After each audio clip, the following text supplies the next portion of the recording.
Pengertian model pembelajaran problem-based learning adalah pendekatan pembelajaran di mana siswa diberikan masalah nyata yang memerlukan pemecahan.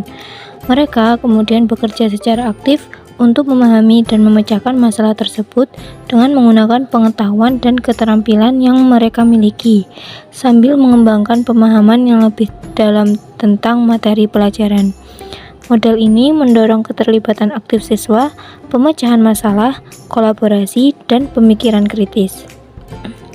Tanggapan atau langkah penerapan model pembelajaran problem-based learning. Yang pertama yaitu penyajian masalah, yang artinya guru memperkenalkan masalah untuk menantang dan relevan untuk diselesaikan oleh siswa. Yang kedua, pemahaman masalah, yaitu siswa memahami masalah dengan mengidentifikasi informasi yang relevan dan merumuskan pertanyaan. Yang ketiga, pengumpulan informasi, yakni siswa mengumpulkan informasi yang diperlukan untuk memahami dan memecahkan masalah, baik dari sumber tertulis maupun praktek. Kemudian yang keempat, analisis dan evaluasi, yaitu siswa menganalisis informasi yang dikumpulkan, mengevaluasi solusi, dan mempertimbangkan berbagai pendekatan. Kelima, pemecahan masalah, yaitu siswa mengembangkan solusi untuk masalah tersebut, merancang rencana tindakan, dan melaksanakan strategi yang mereka pilih. Kemudian yang terakhir, keenam, refleksi dan penyimpulan, yaitu siswa merefleksikan proses pembelajaran mereka, mengevaluasi keberhasilan dan tantangan yang dihadapi, serta menarik kesimpulan dari pengalaman tersebut. Selanjutnya, kelebihan dalam penerapan model pembelajaran problem-based learning. Yang pertama, model ini mendorong siswa untuk aktif terlibat dalam pembelajaran mereka dengan menyelesaikan masalah nyata yang dapat meningkatkan motivasi dan minat belajar. Yang kedua, sebagai pengembangan keterampilan siswa dalam belajar mengidentifikasi masalah, mengumpulkan dan menganalisis informasi, serta merancang solusi yang kreatif dan efektif. Yang ketiga, dapat mengajarkan siswa agar dapat bekerja sama dan mencari solusi terbaik. Yang kelima, dengan menyelesaikan masalah yang autentik, siswa dapat mengembangkan pemahaman yang lebih dalam tentang konsep-konsep yang diajarkan. Yang keenam, model ini mendorong siswa untuk mengambil inisiatif dalam pembelajaran mereka sendiri, sehingga mereka dapat mengembangkan kemandirian dan tanggung jawab dalam proses pembelajaran. Berikutnya, kekurangan model problem-based learning. Yang pertama, proses pembelajaran problem-based learning memerlukan waktu yang lebih lama karena melibatkan penyusunan masalah, penelitian, analisis, dan pemecahan masalah yang mendalam. Yang kedua, efektivitas model ini sangat tergantung pada kemampuan guru atau fasilitator untuk memandu siswa yang menyelesaikan masalah dengan baik. Yang ketiga, beberapa topik mungkin tidak bisa menggunakan metode ini dalam proses pembelajarannya. Yang keempat, implementasi model ini memerlukan sumber daya tambahan seperti teknologi, bahan bacaan, atau fasilitas laboratorium yang tidak selalu tersedia di sekolah. Yang kelima, menilai pemahaman dan keterampilan siswa menjadi lebih rumit daripada menggunakan model pembelajaran konvensional karena fokus pada pemecahan masalah daripada pengetahuan faktual. Untuk selanjutnya ada langkah-langkah kegiatan pembelajaran bahasa Arab bab macam-macam fiil menggunakan model pembelajaran problem based learning atau PBL. Yang pertama ada orientasi masalah. Guru menyampaikan tujuan pembelajaran dan menjelaskan konsep dasar tentang fiil dalam bahasa Arab. Jadi yang pertama itu guru menyampaikan tujuan pembelajaran dan menjelaskan konsep dasar tentang tema atau bab yang guru ambil dalam bahasa Arab. Aktivitas siswa. Siswa diberikan situasi masalah yang berkaitan dengan fiil. Misalnya, guru bisa memberikan sebuah teks pendek dalam bahasa Arab yang mengandung berbagai jenis fiil. Kemudian meminta siswa untuk mengidentifikasi jenis-jenis fiil yang terdapat dalam teks tersebut. Untuk langkah-langkah yang kedua ada mengorganisasi belajar. Guru membagi siswa ke dalam kelompok-kelompok kecil dan memberikan petunjuk serta sumber belajar yang relevan seperti buku, artikel, kamus, dan lain-lain. Aktivitas siswa, setiap kelompok mendiskusikan masalah yang diberikan dan mencari informasi yang diperlukan untuk memahami macam-macam fiil. Macam-macam fiil itu seperti fiil madhi, fiil mudhari, dan fiil amr. Untuk langkah-langkah yang ketiga ada menyelidiki masalah.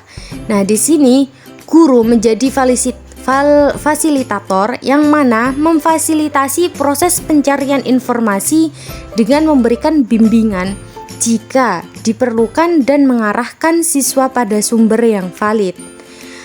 Aktivitas siswa, kelompok siswa melakukan investigasi mendalam tentang jenis-jenis fiil. Mereka mungkin akan membaca lebih banyak teks dalam bahasa Arab menggunakan kamus atau mengakses sumber daya online untuk menemukan informasi tambahan lainnya. Selanjutnya yang nomor 4 adalah mengembangkan dan menyajikan hasil. Guru mengarahkan siswa untuk menyusun laporan hasil investigasi dan menyiapkan presentasi. Aktivitas siswa, setiap kelompok menyusun hasil diskusi dan penelitian mereka tentang macam-macam fiil, kemudian mempresentasikan hasilnya di depan kelas. Presentasi ini bisa mencakup contoh-contoh penggunaan fiil dalam kalimat serta penjelasan mengenai ciri-ciri tiap jenis fiil.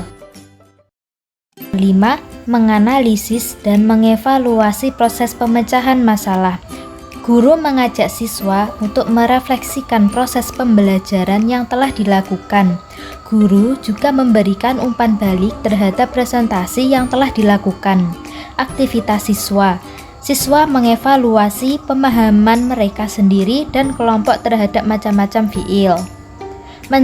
Mendiskusikan kesulitan yang dihadapi, serta menyusun strategi untuk memperbaiki pemahaman mereka jika ada yang kurang tepat.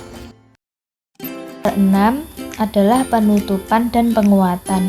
Guru menyimpulkan materi yang telah dipelajari yaitu tentang macam-macam fiil. Kemudian guru dapat memberikan penjelasan tambahan jika diperlukan dan menekankan kepada poin-poin penting. Aktivitas siswa yaitu membuat ringkasan secara individu terkait macam-macam fiil dan menerapkan pengetahuan baru mereka dalam latihan tambahan yang telah diberikan oleh guru, seperti membuat kalimat menggunakan berbagai jenis fiil. Selanjutnya ada contoh lain dari langkah-langkah pembelajaran dengan menggunakan problem basic learning, yaitu yang pertama, pada kegiatan pendahuluan, guru mengucapkan salam, menyapa, dan berdoa, yaitu doa pembukaan. Kemudian peserta didik menjawab salam. Peserta didik mempersiapkan fisik dan psikis dalam mengawali kegiatan pembelajaran. Lalu, guru juga memberikan motivasi kepada siswa supaya siswanya tidak mengantuk saat pembelajaran. Peserta didik memperhatikan informasi terkait dengan pembelajaran yang akan dilaksanakan. Lalu, peserta didik memperhatikan informasi yang diberikan oleh guru seperti tujuan pembelajaran, metode pembelajaran, manfaat dan langkah-langkah pembelajaran.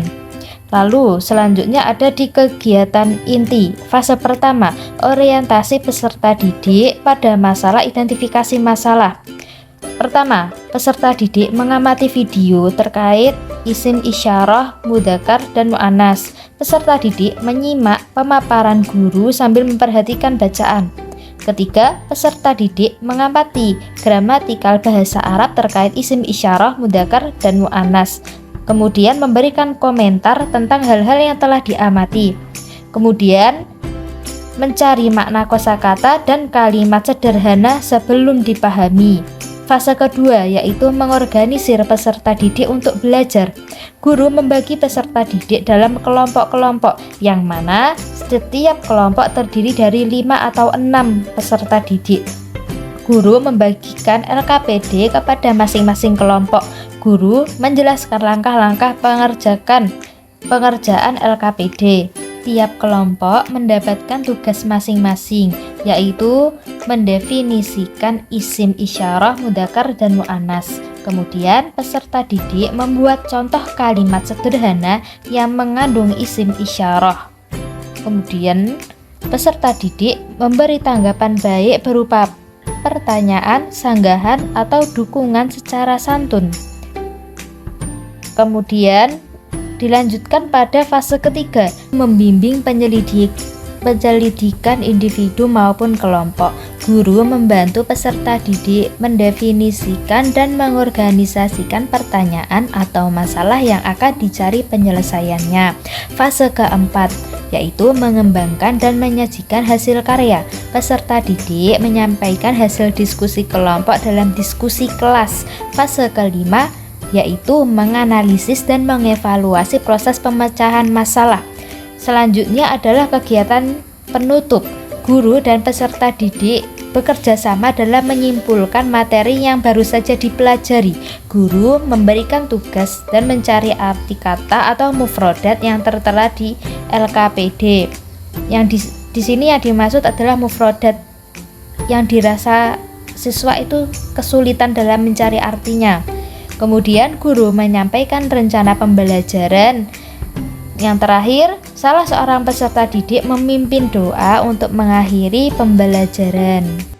Cukup sekian presentasi dari kelompok kami mengenai materi. Cukup sekian presentasi dari kelompok 2 yaitu mengenai problem basic learning. Terima kasih atas perhatiannya teman-teman.